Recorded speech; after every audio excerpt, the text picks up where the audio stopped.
വിവരങ്ങളുണ്ട്.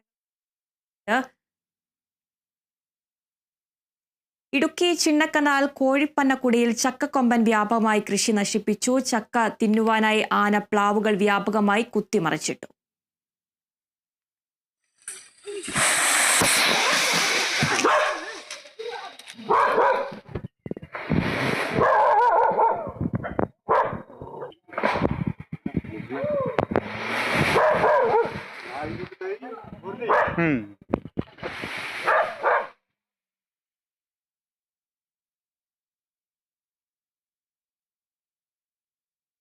ബിനീഷ് ആന്റണിയുടെ വിവരങ്ങളുമായി. ബിനീഷ്, കടുവയും പുലിയും അതുപോലെ തന്നെ ചക്കക്കൊമ്പനും ഇപ്പോൾ വ്യാപകമായുള്ള ആക്രമണമാണ് നടത്തിക്കൊണ്ടിരിക്കുന്നത്. എപ്പോഴായിരുന്നു സംഭവം? കൂടുതൽ വിവരങ്ങൾ.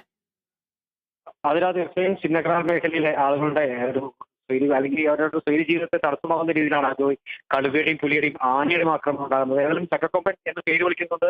ഇത് ചക്ക സീസണായി കഴിഞ്ഞാൽ തന്നെ ഈ മേഖലയിൽ എത്തുന്നു, ഇവിടെയുള്ള ചക്കകൾ പറിച്ചു കഴിക്കുന്നു, അതോടൊപ്പം തന്നെ കൃഷിയിടത്തിൽ വ്യാപകമായ നാശമുണ്ടാക്കുന്നു എന്ന് വേണം പറയാൻ സാധിക്കുന്നത്. മുൻപ് ഈ ചക്കക്കൊമ്പൻ ചക്ക പറിച്ച് തിന്നുന്ന ഒരു ദൃശ്യങ്ങൾ വലിയ രീതിയിലുള്ള വൈറലായതാണ്.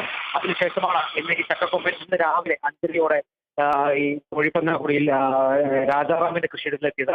അവിടെ ആ പ്ലാവിൽ നിന്നും ചക്ക പറിക്കുവാൻ ശ്രമിച്ചു.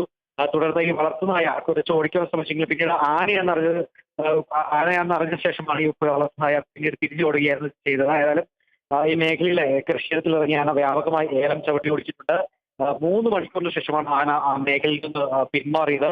ഈ ചക്ക പഴുക്കുന്ന സീസൺ ആയതോടെ ആനയുടെ സാന്നിധ്യം ജനവാസ മേഖലയിലടക്കം പതിവായിരിക്കുകയാണെന്നാണ് നാട്ടുകാർ പറയുന്നത്. നിലവിൽ കൃഷിയിടങ്ങളിൽ നിൽക്കുന്ന ഈ പ്ലാവുകളിലെ ചക്ക പൂർണ്ണമായും ഈ കർഷകർ വെട്ടിമാറ്റുകയാണ്. കാരണം ആനയുടെ ശല്യം ഉണ്ടായി കഴിഞ്ഞാൽ ഏലമടക്കമുള്ള കാർഷിക വിളകൾ നശിപ്പിക്കുന്ന ഒരു പ്രതിസന്ധിയിലേക്ക് എത്തും. ഏതായാലും ഏലം ഇപ്പോൾ ആഴുകൾ സീസണിലും അതോടൊപ്പം ഏലത്തിന് എല്ലാം രോഗം ബാധിച്ച് കർഷകർ പ്രതിസന്ധിയിലായിരിക്കുന്ന നിമിഷത്തിലാണ് ഇപ്പോൾ ഈ ആനയുടെ ശല്യവും കൂടുതലായിട്ടുണ്ടായിരിക്കുന്നത്. അതുകൊണ്ട് തന്നെ കൃഷിയിടങ്ങളിൽ ഈ ഏലകൃഷി നശിപ്പിക്കുന്ന ഒരു സ്ഥിതിവിഷയമുണ്ട്. അതുകൊണ്ട് തന്നെ ഈ ചക്ക പൂർണ്ണമായും തന്നെ വെട്ടിമാറ്റുകയാണ്. ഏതായാലും രാവിലെ ഇറങ്ങിയ ആ ചക്കക്കൊമ്പൻ മണിക്കൂറുകൾക്ക് ശേഷമാണ് കാട് കയറിയത്.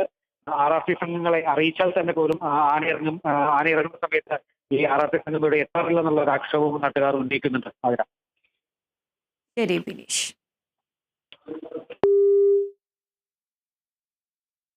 കീം റാങ്ക് ലിസ്റ്റ് പുനഃപ്രസിദ്ധീകരിച്ചതോടെ സംസ്ഥാനത്തെ എഞ്ചിനീയറിംഗ് കോളേജുകളിലെ പ്രവേശനത്തിനുള്ള ഓപ്ഷൻ രജിസ്ട്രേഷൻ ഇന്ന് തുടങ്ങും. അതേസമയം മാർക്ക് ഏകീകരണത്തിന് പുതിയ സമവാക്യം സ്വീകരിച്ചതിൽ വിവാദം തുടരുകയാണ്. പുതിയ രീതി സ്വീകരിക്കുന്നതിൽ മന്ത്രിസഭയിലും സംശയം ഉയർന്നു. 30-ന് ചേർന്ന